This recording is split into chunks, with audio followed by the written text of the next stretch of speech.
Doctor Munawwar साहब, आप ज़रूर इस पे अपने ख्यालात का इज़हार कीजिए जो कल हुआ, लेकिन उसके साथ जुड़ा हुआ जो सवाल है वो ये है कि यूरोपियन चैनल्स पे एक जगह तबसरा हो रहा था, it could have been us, one of us, हम भी हो सकते थे वहाँ पे ओवल ऑफिस में उस वक्त। तो ये एक खतरा मौजूद है कि किसी के साथ भी हो सकता है वहाँ पे जाएं, तो अब क्या, किस हिम्मत और किस तरह से जाएं उस दफ्तर में, दैट चेरिश ऑफिस, वहाँ से तो कोई भी अपनी फिर बेइज्जती करवा के आए। How does it look to you? और उसके बाद आप देखिए कि ये पिछले ही 2-3 दिन की पुरानी बात है, यूरोपियन यूनियन की जो रिप्रेजेंटेटिव उनकी सरबराह हैं वो इंडिया आई कि जी अब अमेरिका से ट्रेड नहीं हो रही, अब यहाँ पे आए। पैनिक की सिचुएशन है। Is India a substitute for the American market? बताइए जी। पहली बात तो ये कि मैं खुशनसीब हूँ एम्बेसडर नायला चौहान के साथ आपने रखा है, काफी सीजन डिप्लोमेट हैं। लेकिन बात ये है कि ये हुआ है, पोलैंड के प्रेसिडेंट की भी बड़ी बेइज्जती हुई है वहां पे, आप इसे न समझें। जॉर्डीनियन प्रेसिडेंट आए थे, उनका चेहरा भी उतरा हुआ था, और आगे आगे देखिए होता है क्या। ये अभी शुरुआत है। दूसरा ये कि इस मजहर को समझने के लिए आप अखलाकियात को जरा दूर रखें।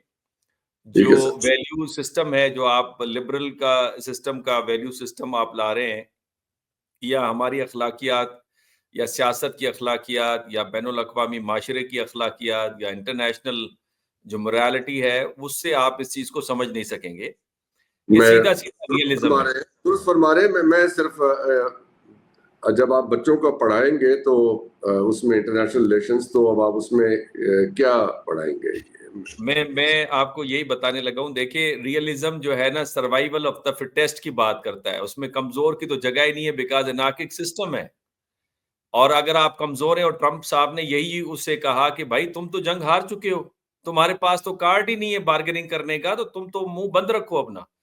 तो आप इसको इस अंदाज में देखें, सर्वाइवल ऑफ द फिटेस्ट में यूक्रेन कहीं भी नहीं खड़ा हुआ, और ये बलंडर किया था ज़ेलेंस्की ने, और ये जेफरी सैश और जॉन मीर शाइमर और दूसरे मुफक्करीन कह रहे थे उस वक्त, हम भी कह रहे थे, लेकिन हमारी आवाज तो कहीं भी नहीं आती ना। पाकिस्तान के स्कॉलर की आवाज कहाँ पे जाएगी? हमारा अपना मीडिया हमें कदर की निगाह से नहीं देखता, तो बाहर वाला तो फिर दूर की बात है। उस वक्त मैं कह रहा था यूक्रेन को मरवा रहे हैं, यूक्रेन का ये बड़ा कर रहे हैं। देखें ना, आपको अंदाजा है कि कंप्लीट लूजर है यूक्रेन इस सर्वाइवल ऑफ द फिटेस्ट के पैराडाइम में। देखें डॉक्टर साहब, $100 बिलियन का सिर्फ रोड इंफ्रास्ट्रक्चर तबाह हुआ है इस जंग में 3 सालों में। ये तकरीबन 46,000 किलोमीटर है। $176 बिलियन का लॉस है आपकी कॉमर्स एंड इंडस्ट्री का। $176 बिलियन का उसका इंफ्रास्ट्रक्चर हो रहा है।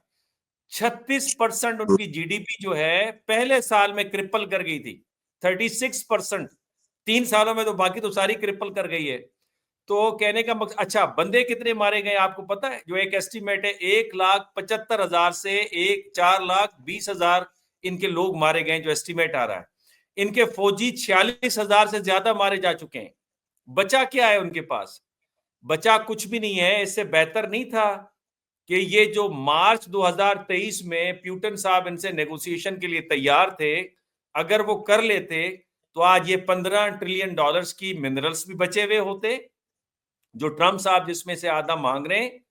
और ये जो बेइज्जती है, मैं तो यकीन करें, जो कजाफी का फेट है, सद्दाम हुसैन का फेट है, जनरल पिनोची का फेट है, मुझे वही इस वक्त ज़ेलेंस्की का फेट नजर आ रहा है। बाय द वे, इस मीटिंग के बाद फौरन सुने सर डॉक्टर साहब जुमला कहने लिए प्रेसिडेंट ट्रंप ने फौरन मीटिंग कॉल की है। मार्को रूबियो साहब भी उसके अंदर थे, जेडी वेंस साहब भी उसके अंदर थे, नेशनल सिक्योरिटी एडवाइजर भी उसके अंदर थे। उन्होंने कहा इसके सर में सरिया आ गया, इसको निकालना है। तो आप इस बात को समझ लीजिए कि इसका जो है वो आपको वो नजर आ रहा है। दूसरी बात डॉक्टर साहब, रियलिज्म में अलायंसेज आर वेरी इंपॉर्टेंट। देखे ना, रशिया एक रशियंस के लिए कहते हैं कि ये वॉर के वो जो रीच होता है ना, जंग लड़ने वाला, ये इनको नाम से पुकारा जाता है because they are very good fighters. पूरा यूरोप पूरा यूरोप रशियंस के सामने नहीं खड़ा हो सकता, ये मैं गारंटी देता हूं, अमेरिकन के बगैर। और यूक्रेन की वॉर, इसमें कोई शक नहीं, ट्रम्प साहब ने बिल्कुल सही कहा था कि हमारे बगैर तो तुम 2 हफ्ते नहीं खड़े हो सकते थे भाई। और आपको क्या लगता है कि ये जो थर थर कांप रहे हैं यूरोपियंस, ये बयानात देकर तो यूक्रेन के साथ खड़े होंगे, जिसमें 4000 फौजी भेजे फ्रांस ने और एक ही हमले में वो 4000 गायब हो गए, वो तो सारे के सारे मारे गए। और ये गाड़ियां पकड़ के, ये पिछले साल नुमाइश में रशियंस ने ये दिखाई कि हमने इनकी ये गाड़ियां पकड़ी हुई हैं। तो अलायंस में जो कि मुकाबला कर सकता था, दरार आ गई है और पावर जो है वो बैलेंस आउट हो गया है इस वक्त यूरोप में, and it is completely in favour of Russia. और यही बात हम समझा रहे थे कि आप कंप्लीट नेट लूजर हैं। फिर आप नफ्सियाती तौर पे देखें, मैं ये सवाल आप दोनों मोहतरम हजरात से पूछता हूं, मैडम से भी पूछता हूं, ये जो यूक्रेन के फौजी खड़े थे, मोराल क्या चीज होती है कि दुनिया की हिमायत, अमेरिका की हिमायत इसके साथ है। अब जब उसने कहा, ट्रंप ने याद आ रही है डॉक्टर साहब, बर्नार्ड शॉ की लाइन याद आ रही है, वो जो उसने लिखा आर्म्स एंड द मैन में, उसने कहा वो चॉकलेट क्रीम सोल्जर, उसमें एक कैरेक्टर था, वो एक लड़की कमरे में छुप जाता है जाके जब बाहर फौजी होती हैं, तो उसको आर्ग्यू कहता है कि 9 out of 10 soldiers are cowards. तो ये वर्ल्ड वॉर 2, ये वर्ल्ड वॉर 1 के जमाने का। यस सर, डॉक्टर साहब, अभी की भी हालत ये है कि जो फ्रांस ने इनके 6000 या 8000 एक तैयार किए थे, जिसको स्ट्राइकिंग कोर कहा जा रहा था, उनको स्टेट ऑफ द आर्ट इनको व्हीकल दी गई जिसपे आपका रॉकेट भी असर नहीं करता था, और उन्हें भेजा गया रशियन बॉर्डर पे कि ये स्ट्राइक करेंगे। वो सारे के सारे भाग गए थे, वो एक भी नहीं रुका। मेरा ख्याल है कि ये दो सवाल it's not nice to remind any nation of their difficult past, लेकिन वो दिन भी याद कीजिए जब वहां पे जर्मन ने उनको अल्टीमेटम दिया था कि अपने नवादरात और बाकी चीजें, प्राइज बिलोंगिंग्स छोड़ के तो पेरिस से तशरीफ ले जाइए, तो अगले दिन सारे चले गए थे। जी, वो देखिए, वो जो विची गवर्नमेंट थी वो फ्रांस ने कायम की थी, बड़ी it was very successful government there.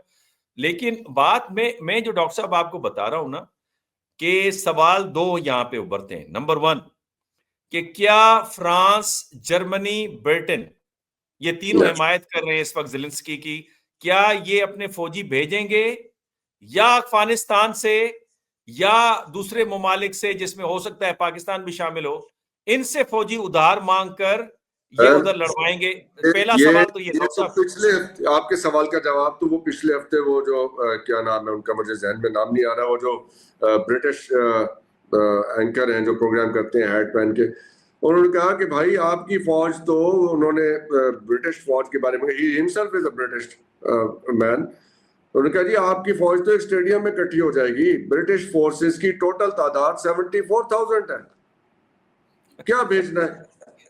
तो मैं यही कह रहा हूं ना कि लड़ेगा कौन।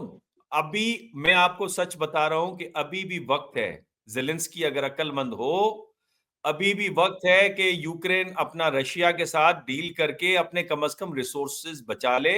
अगर उसका दुम्बास का इलाका जाता है तो जाए, अदरवाइज प्रेसिडेंट ट्रंप के थ्रू तो दुम्बास भी जाएगा, रिसोर्सेज भी जाएंगे और बचेगा भी।